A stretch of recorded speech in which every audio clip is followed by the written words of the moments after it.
नमस्कार दोस्तों, मैं कश्यप स्वागत करता हूं आप सभी का आहट एक अनहोनी की चैनल पर। दोस्तों, आज की हमारी कहानी का शीर्षक है दुल्हन के भेष में चुड़ैल।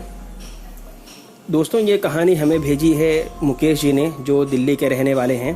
तो आइए सुनते हैं उनकी कहानी उन्हीं की ज़ुबानी। नमस्कार दोस्तों, मैं मुकेश जैन। दोस्तों, मैं एक व्यापारी हूँ और अपने बिज़नेस के सिलसिले में एक दिन दिल्ली से लखनऊ जा रहा था।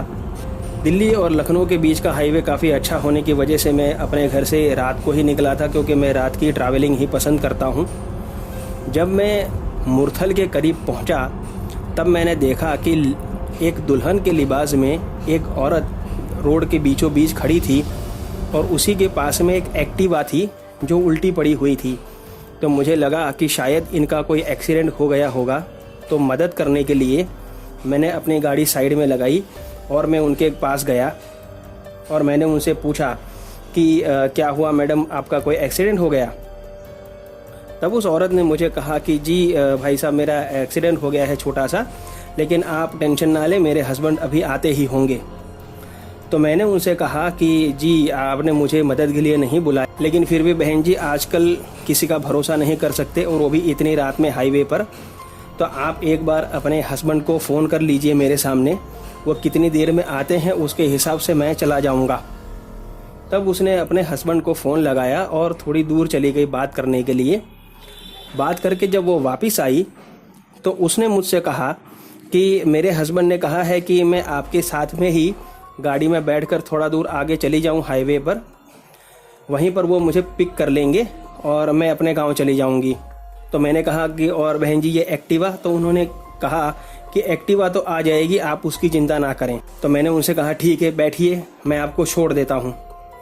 और वो गाड़ी में बैठी, मैंने गाड़ी स्टार्ट की और दोस्तों, मैंने गाड़ी ज़्यादा से ज़्यादा आधा किलोमीटर आगे ली होगी कि अचानक गाड़ी के इंजन से धुआं निकलने लगा और गाड़ी अचानक से ज़ोर ज़ोर से आवाज़ करने लगी। तो मैंने उसे तुरंत साइड में लगाया और गाड़ी तुरंत बंद हो गई। मैं जैसे ही दरवाज़ा खोल के गाड़ी चेक करने के लिए नीचे उतरने जा रहा था, उतने में ही उस औरत ने अपने दोनों हाथ से मेरे बाल पकड़ के ज़ोर से मुझे खींचा और अपने बड़े बड़े नाखूनों से मेरे चेहरे, गले और सीने पर वार करने लगी। उसने मेरे ऊपर ऐसा भयानक हमला किया कि मैं कुछ भी समझ नहीं पाया और बेहोश होते होते सिर्फ उसकी चमकती आंखें और उसका भयानक चेहरा ही मेरी नज़र में रहा।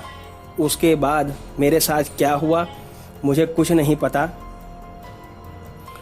जब मुझे होश आया तब मैं एक वैद्यराज जी के घर में था किसी गांव में, और उन वैद्य ने मुझे कहा कि बेटा, आज 5 दिन के बाद तुम्हें होश आया है और हमारे गांव के ही 4-5 लोग तुम्हें उठा करके रात को लेकर के आए थे और तुम्हारी हालत बहुत ख़राब थी।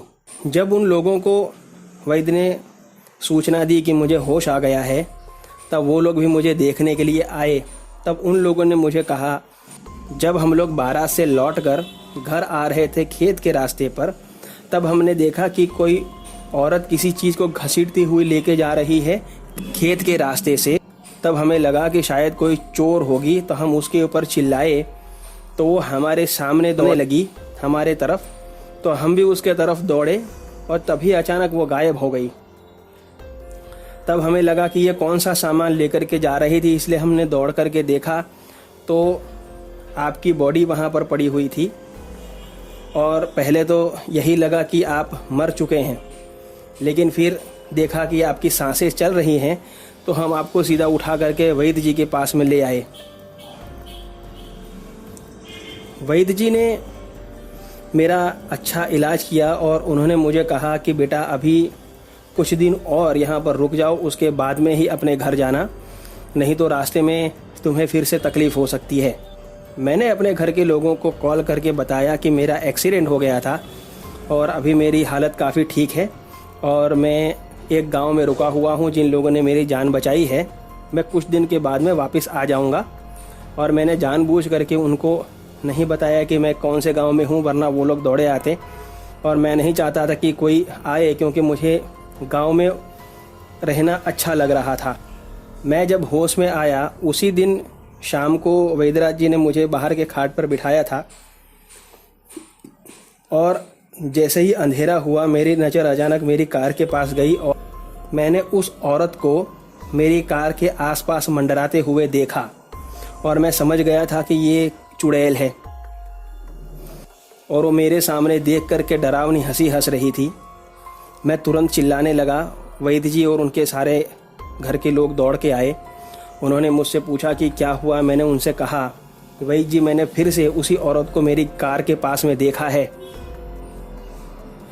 तब वैद्य जी ने हनुमान जी के मंदिर से पवित्र जल मंगवा करके मेरी गाड़ी के ऊपर छटवा दिया और मंदिर से कलावा ला करके मेरे हाथों में बांध दिया और उन्होंने मुझसे कहा कि अब वो चुड़ैल तुम्हें नहीं दिखेगी और अगर दिख भी गई तो तुम्हारे पास नहीं आ पाएगी, तो अब तुम चिंता मत करो बेटा। और सचमुच में दोस्तों ऐसा ही हुआ कि उस दिन के बाद से वो चुड़ैल मुझे कभी नहीं दिखी। मैं 4-5 दिन और उस गांव में रहा। उसके बाद में मेरे भाई साहब को मैंने बुलाया और मेरे भाई साहब आकर के मुझे ले कर के गए और मैं अपने घर पहुंच गया दिल्ली। तो दोस्तों कैसी लगी आपको आज की कहानी मुझे कमेंट बॉक्स में ज़रूर बताइएगा। और अगर आपके पास में भी ऐसी कोई कहानी है तो आप ज़रूर से मेरे ईमेल पर शेयर कर सकते हैं।